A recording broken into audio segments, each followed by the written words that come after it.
आप ये बताइए, जब आप विद्यालय में नहीं आते हो, अवकाश ले लेते हो, तो अवकाश के क्या क्या कारण हो सकते हैं? क्यों विद्यालय नहीं आते हो, बताओ। मैम कभी बीमार हो जाते हैं। हाँ, जब बीमार हो जाते हैं तब भी हम विद्यालय नहीं आते हैं। आप बताएं सर। मैम कभी फैमिली में कोई जरूरी काम करता है। परिवार में कोई जरूरी काम होता है तब भी हम इस विद्यालय नहीं आते हैं। और कोई बताओ। हाँ मैम जैसे अगर हम कहीं घूमने जा रहे हैं फिर किसी की शादी में जाना हो। हाँ, यानी कोई भी कार्य हो सकता है जहाँ जिसकी वजह से हम विद्यालय नहीं आ सके, तो इसके लिए हमें क्या लिखना होता है? प्रार्थना पत्र, क्योंकि हमें छुट्टी चाहिए होती है। तो अवकाश के लिए प्रार्थना पत्र लिखना आज हम सीखेंगे। तो फॉर्मेट लगभग जो भी इसका प्रारूप है वो सभी प्रार्थना पत्र का लगभग एक जैसा है। जो बदलाव है वो हम अभ्यास से पढ़ेंगे। दिनांक 19 अगस्त, यानी आप जब एप्लीकेशन लिखते हो तो उस दिन का डेट डालोगे। डेट आप ऐसे भी डाल सकते हो, मैंने ये लिखा है, आप चाहे तो आप ऐसे भी लिख सकते हो, ठीक है। तो ये आपकी मर्जी है, आप जैसा सही पर सही लिखना है। बात प्रति, और हम किसको एप्लीकेशन लिखते हैं? जो भी हमारा इस कार्यालय में हम लिखते हैं उनके हेड के नाम पे जाता है। तो हमारे हेड कौन है? Principal sir. तो लिखेंगे प्राचार्य, ये पद है इसलिए हम इनके आगे श्री श्रीमान नहीं लगाते, नाम के आगे श्री श्रीमान लगाया जाता है। फिर ये कहाँ के प्राचार्य है, वो हमने स्कूल का नाम लिख दिया अपना। इसके बाद इसका एड्रेस लिख दिया, पता लिख दिया। यहाँ तक तो सभी एप्लीकेशन में हमको क्या करना होता है? कॉमन लिखना है। अपने विद्यालय में यदि हम प्रार्थना पत्र लिख रहे हैं तो इतना तो हमको लिखना ही लिखना है। तो यहाँ तक किसी को कोई दिक्कत? बहुत अच्छी बात है। अब है विषय आपने जैसे अलग अलग बताया, अलग अलग कारणों से आप अवकाश लेते हो। तो अभी हम अवकाश किस लिए ले रहे हैं? एक दिन के अवकाश है तो हमने विषय लिख दिया। विषय में क्या खास बात होनी चाहिए? ये होना चाहिए छोटा लेकिन स्पष्ट, हमें साफ समझ में आए कि हमें क्या करना है। तो एक दिन का अवकाश हमको चाहिए, तो हमने यहाँ लिख दिया। अब आदरणीय महोदय, सविनय निवेदन है कि आज मुझे घर पर अत्यंत जरूरी कार्य है।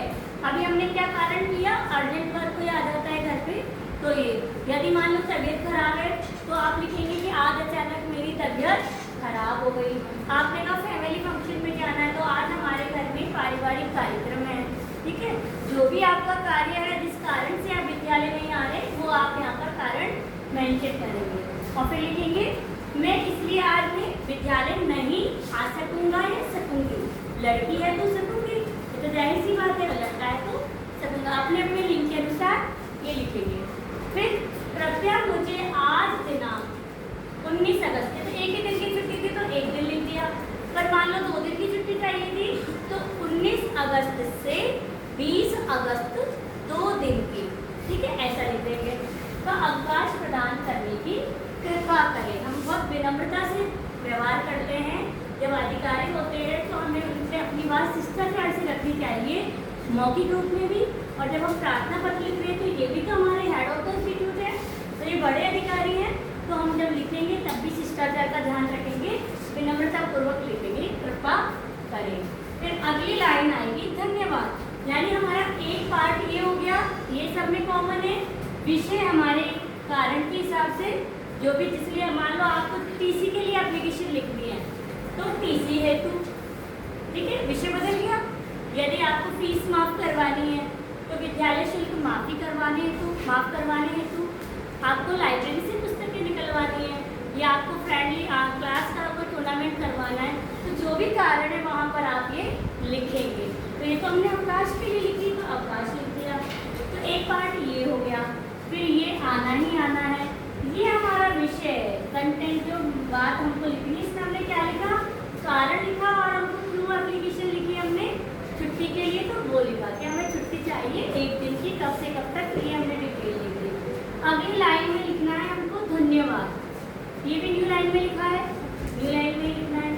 फिर अंत में आपको आपका आज्ञाकारी शिष्य, यदि बॉय है, लड़के हैं तो ये लिखेंगे। क्या क्या लिखेंगे? आपकी आज्ञाकारिणी शिष्य, गर्ल्स के लिए आता है। और फिर अपना नाम यहाँ कौन लिखेगा? जो ये पत्र लिख रहा है, एप्लीकेशन जो भी लिख रहा है वो अपना नाम यहाँ पर लिखेगा, जिसे छुट्टी चाहिए।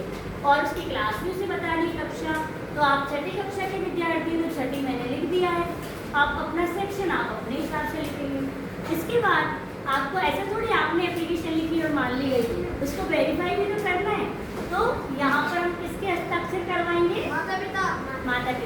अभिभावक संरक्षक यानी गार्जियन के हस्ताक्षर नीचे करवाते हैं। ठीक है, आपको ये प्रारूप समझ आया? Yes, इसी के साथ हम और बहुत